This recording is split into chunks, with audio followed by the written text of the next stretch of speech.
बिस्मिल्लाहिर्रहमानिर्रहीम। कच्ची हल्दी को खालस और घर में महफूज करने का तरीका।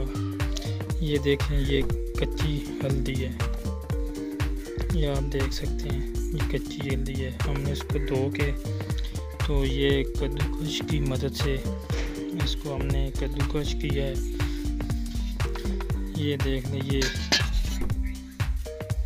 इसके साथ यहाँ से इसको कद्दूकश करके बारीक बारीक करके तो हम इसको जो है वो धूप में डाल रहे हैं। ये देख सकते हैं,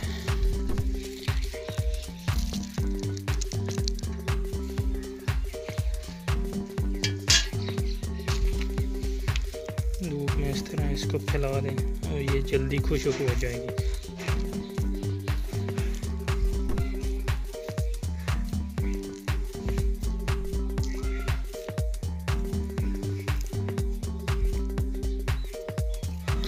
इस तरह आप घर में खालस हल्दी जो है वो तैयार कर सकते हैं। दोस्तों, वीडियो अच्छी लगे तो वीडियो को लाइक और शेयर ज़रूर करें और हमारे चैनल को सब्सक्राइब करें।